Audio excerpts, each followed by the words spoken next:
There's something about stress that I feel like most people don't fully understand. This is something that I also didn't understand for a very long time up until a few years ago.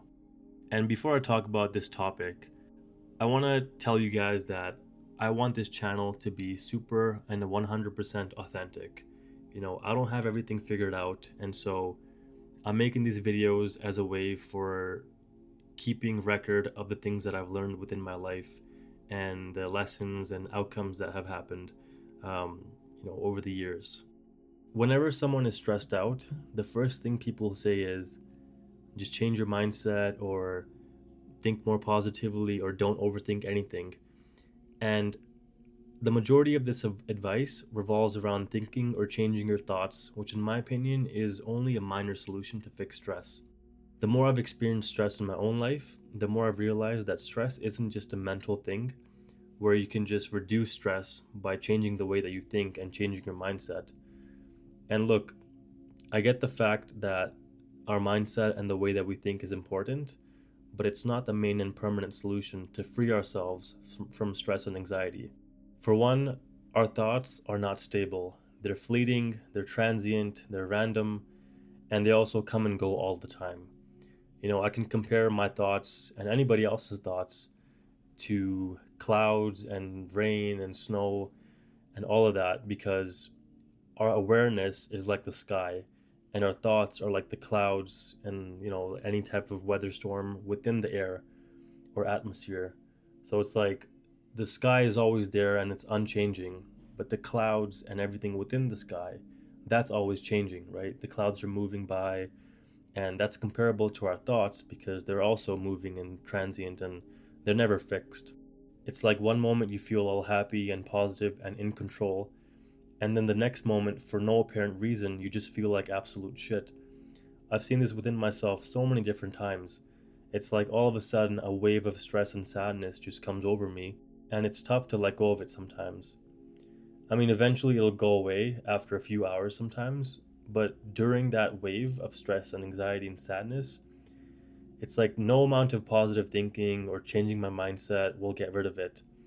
At that point, I'm far too deep into stress and I just gotta let the wave pass.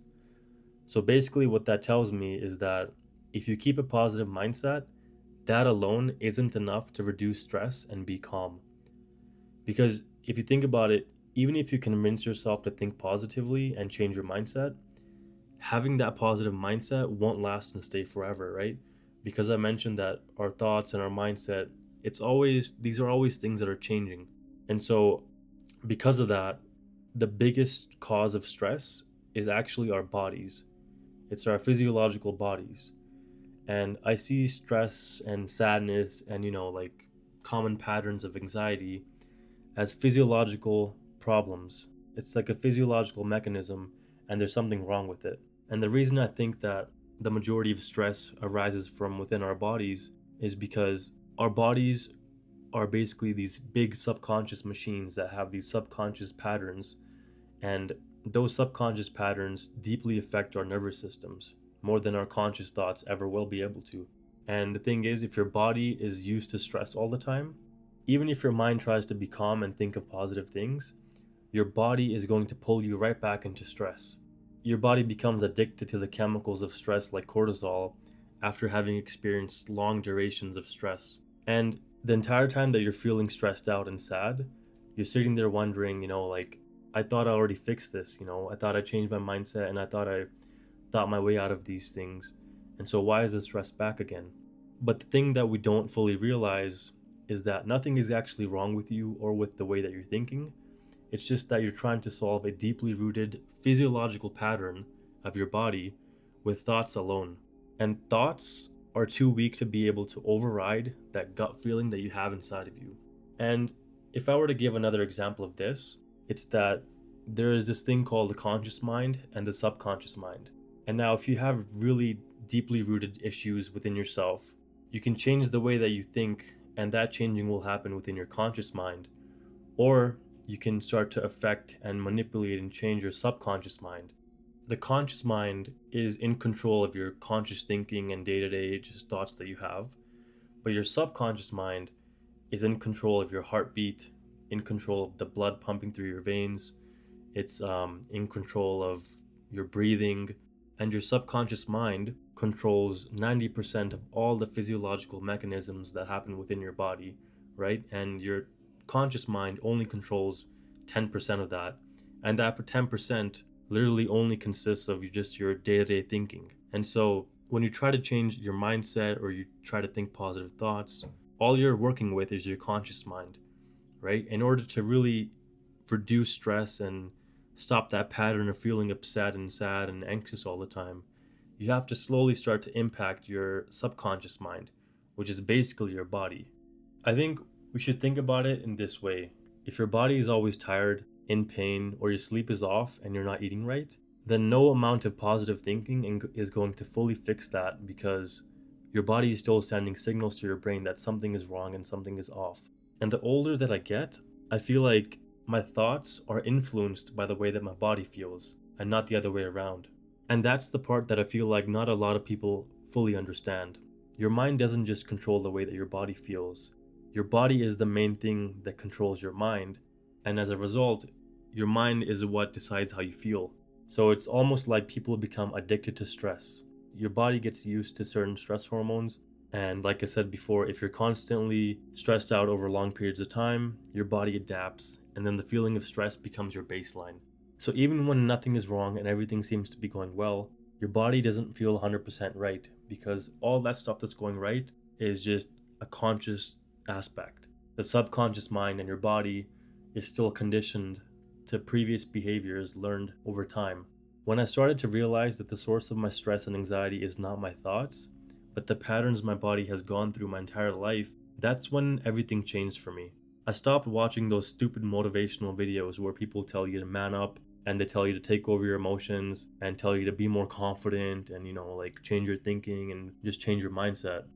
I also stopped reading self-help books because I realized that the main gist of those books is just to alter your mindset and the way that you think. Little did these authors know that thinking is just a tiny little aspect for the way that we actually help ourselves and change our lives. I basically just stopped trying so hard to think my way out of stress. I stopped chasing that perfect mindset, and instead of all of that, I started focusing on my body and the way that I feel physically. So I started doing simple things like having better sleep, doing more exercise, running, stretching, doing yoga stretches, and doing meditation, as well as doing deep breathing. Instead of doing shallow breathing like how we do on a day-to-day basis, I purposefully breathe deeply in order to pump more oxygen into my blood. And also I do so many other things which I can't really think of off the top of my head right now. But a lot of those things help my body feel healthy and feeling good, which is why I feel less stress and less anxiety. Also, I started to take my time when I did things. Like, for example, instead of waking up in the morning and rushing through my morning routine and trying to get outside the door as quickly as possible, I started to wake up around like 20 to 25 minutes earlier than I usually do and actually enjoy my morning routine. And after focusing on these things related to my body, my thoughts started to calm down without me forcing them to. My anxiety and my stress also started to drop without me trying to control it. And the thing is, when your body is regulated and feeling good, your mind naturally follows that same pattern that your body feels. And again, just so you guys know, I'm not saying mindset doesn't matter at all. It does, right? Like the conscious mind still controls 10% of your behavior, but it's not the foundation. Changing your mindset is just like a tiny little layer on top of everything else. The foundation is your body and your nervous system. And if your body and nervous system are unstable, then your positive mindset becomes redundant. But when your body is in a better place and feeling good and feeling healthy, what I slowly realized over time through personal experience, your thoughts are not going to be going crazy all the time. Like you're not going to be overthinking, and you're not going to be thinking about the worst case scenarios. And your body is not going to be in a state of constant stress and fight or flight response all the time. So all I'm trying to get across is if you're someone who's constantly trying to fix your stress by thinking differently, and that stress keeps coming back, maybe it's not your thinking, maybe it's the way that your body feels. And I'm not trying to sound like, like Socrates or Plato's or anything like that, but I'll finish this video off by saying that the peace you've been trying to think your way into was never meant to come from thinking in the first place.